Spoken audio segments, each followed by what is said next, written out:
한 남자에게 두 아들이 있었다. 그중 어린 아들이 아버지에게 말했다. 아버지, 제 몫의 유산을 나눠주십시오. 그래서 그는 재산을 두 아들에게 나눠줬다. 몇 날 지나지 않아 어린 아들은 자기의 소유물을 다 챙겨서 먼 나라로 떠나버렸다. 그는 거기서 방탕한 생활로 재산을 다 탕진했다. 빈털터리가 됐을 때 그 나라의 기근이 와서 그는 입에 풀칠하기에 급급한 신세가 되었다. 그래서 그는 그 나라의 백성이 되어 돼지치는 부역을 하게 되었다. 그는 돼지 먹이를 감지덕지하며 먹었을 뿐 보수는 받을 생각도 못했다. 그러다가 그는 정신을 차리고 혼잣말을 했다. 내 아버지 집의 하인들은 먹고도 남을 빵을 얻는데 나는 여기서 굶주림에 시달리고 있다니. 당장 아버지에게로 돌아가서 이렇게 말해야겠다. 아버지, 저는 하늘과 당신 앞에서 죄를 지었습니다. 저는 더 이상 당신의 아들이라 불릴 자격이 없습니다. 저를 당신의 하인으로라도 써주십시오. 그리고 그는 일어나서 아버지에게로 돌아갔다.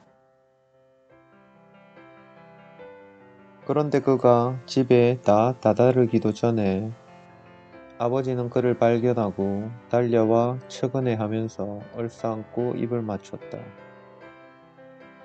그러자 아들이 그에게 말했다. 아버지, 저는 당신과 하늘 앞에 죄를 지었습니다.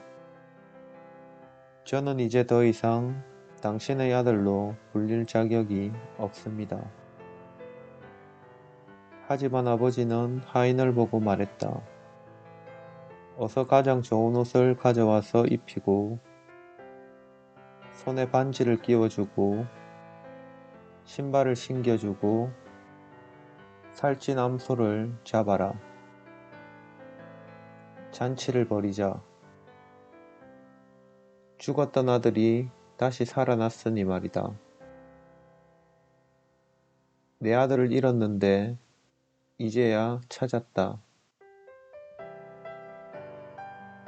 그래서 그들은 잔치를 벌였다. 아턴, 고마워요 게리. 이 이야기는 아직도 꽤 설득력이 있군요. 물론 아람어로 들었을 때가 훨씬 더 좋았지만 말이에요. 물론 제이는 듣는 사람에 따라 적합한 비유를 사용하기는 하지만 새로운 마음으로 이 이야기를 씹어보면 아직도 배울 것이 많이 있어요. 먼저 이해해야 할 것은 아들이 집에서 쫓겨난 것이 아니라는 사실이에요. 그는 바보스럽고도 순진하게도 집을 떠나면 혼자서 더 잘 살 수 있다고 생각했던 거죠. 이것이 에덴 동산 이야기에 대한 제이의 응답이었습니다. 신이 우리를 에덴에서 쫓아낸 것이 아니라는 말입니다. 우리가 신으로부터 멀어지게 된 경험에 대해 신은 그 어떤 형태로도 어떤 방식으로도 책임이 없답니다. 다음으로 알아야 할 것은 아들이 한정된 재산을 탕진하고 궁핍을 겪기 시작했다는 것입니다. 그것은 천국에는 존재하지 않는 상태지요. 자신의 근원으로부터 외견상 분리됨으로써 그는 이제 처음으로 궁핍을 겪고 있는 겁니다. 이 주제에 대해서는 적당한 때에 당신과 함께 좀 더 살펴보기로 하죠. 다시 말하지만 그가 외견상 자신의 근원으로부터 분리되었다고 한 것은 우리는 지금 현실 속에 실제로 일어나지 않았지만 일어난 것처럼 보일 뿐인 것에 대해 이야기하고 있기 때문입니다. 이것이 이해하기 어려운 개념인 줄은 우리도 압니다. 이것은 나중에 좀 더 깊이 이야기할 겁니다.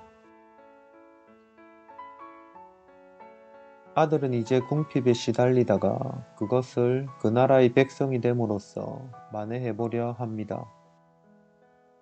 이것은 문제에 대한 해결책을 자신이 아닌 외부에서 찾으려는 시도를 비유하지요. 거기에는 늘 어떤 특별한 형태의 관계가 개입됩니다. 외부에서 해결책을 구하는 가망 없고 끝없는 이 노력은 탕아가 정신을 차릴 때까지 계속됩니다. 그리하여 마침내 아들은 문제의 유일한 답은 아버지의 집으로 돌아가는 것뿐임을 깨닫습니다.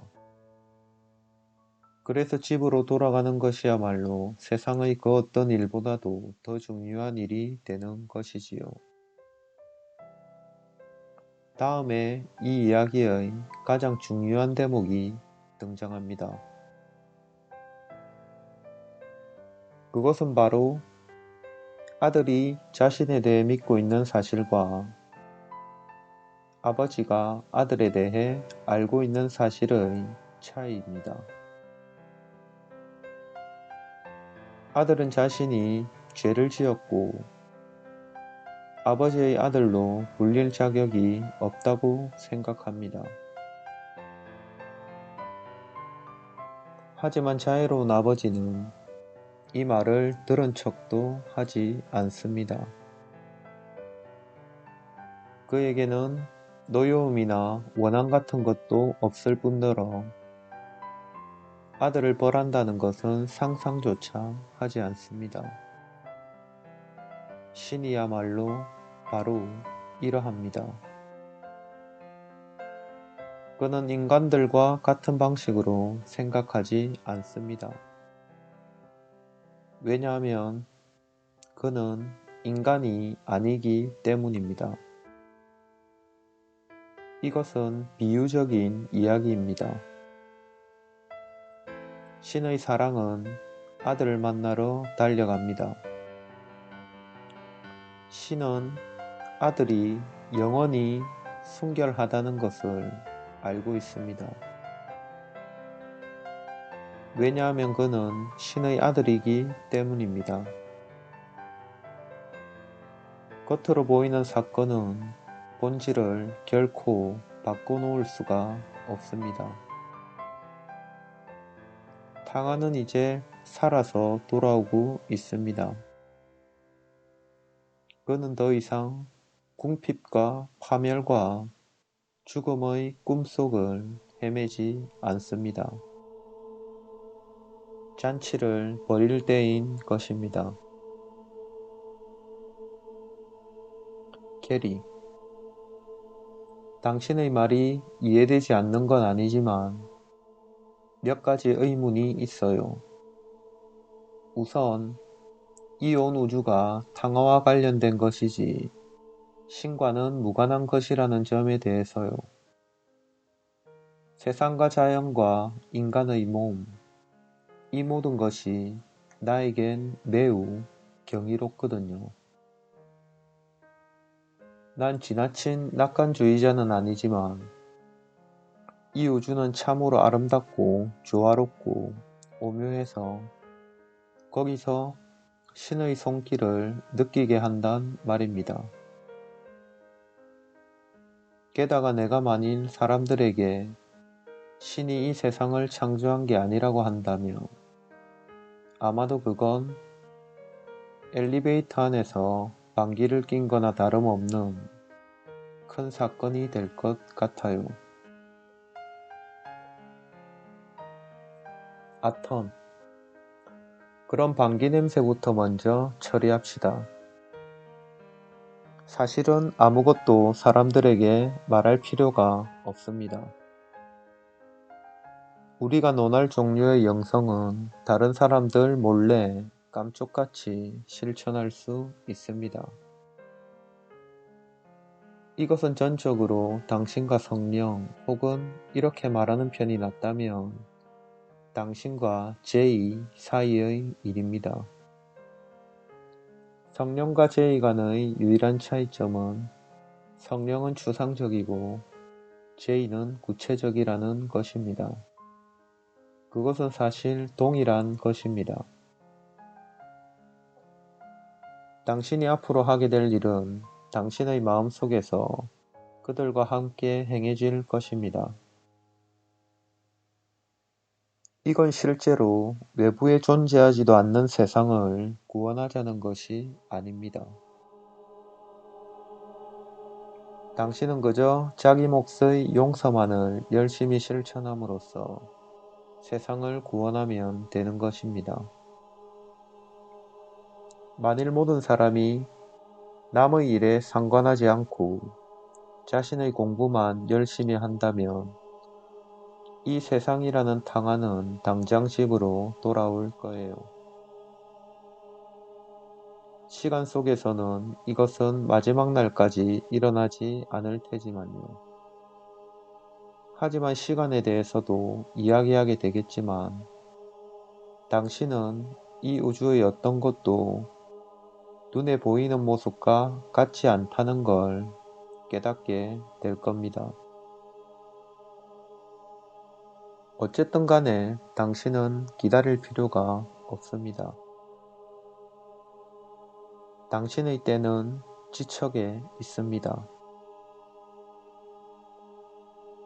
당신의 때는 언제나 모든 곳에 있습니다. 다만 그것은 오직 당신이 세속적인 삶의 넋을 빼앗긴 채 골몰해 있는 대신 성령의 사고체계를 기꺼이 따를 때만 그렇게 될 겁니다.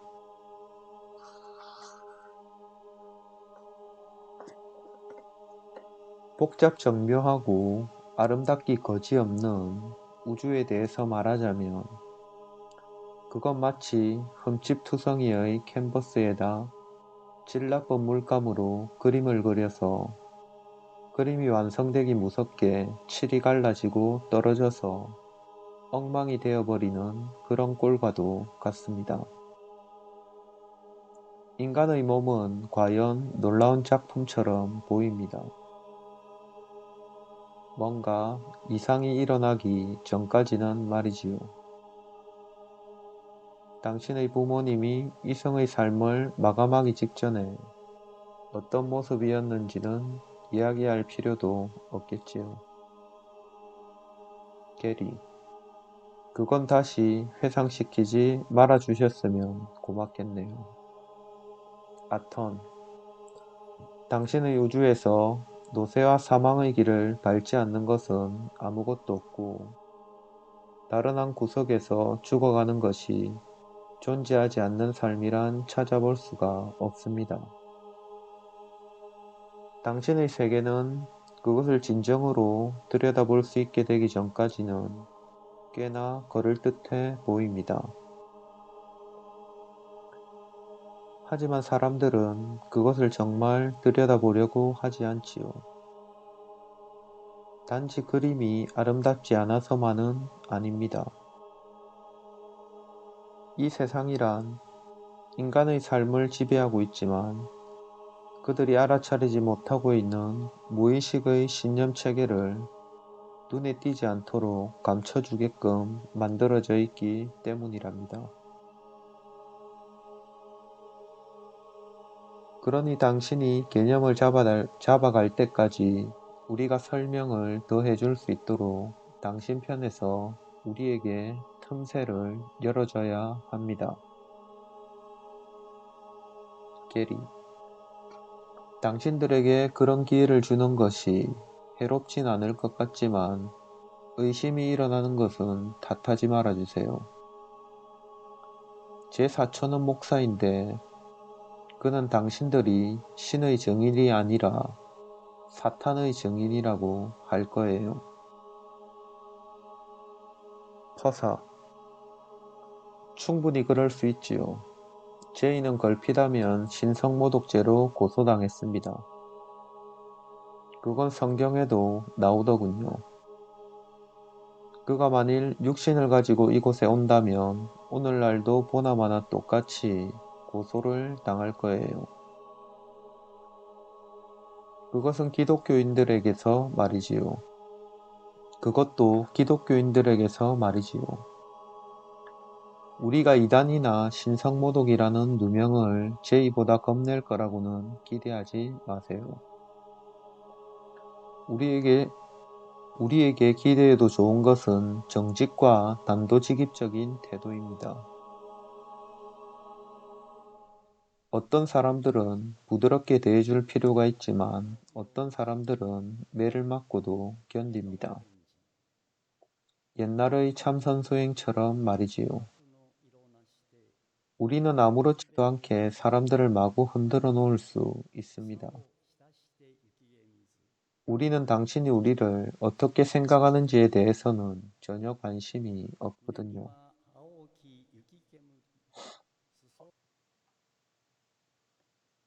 우리는 정치인이 아니라 거리낄 데 없는 스승입니다.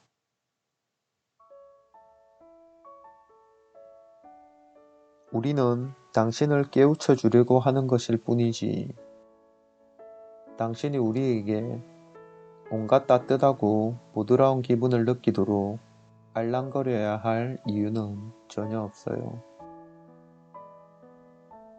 우리가 하려는 말에 대해 당신의 허락을 얻을 필요도 없습니다. 우리는 인기를 바라지 않아요. 우리는 바보가 한 이야기가 우리 뜻대로 굴러가는 것처럼 보이도록 겉모습을 조작해야 할 아무런 이유도 없습니다.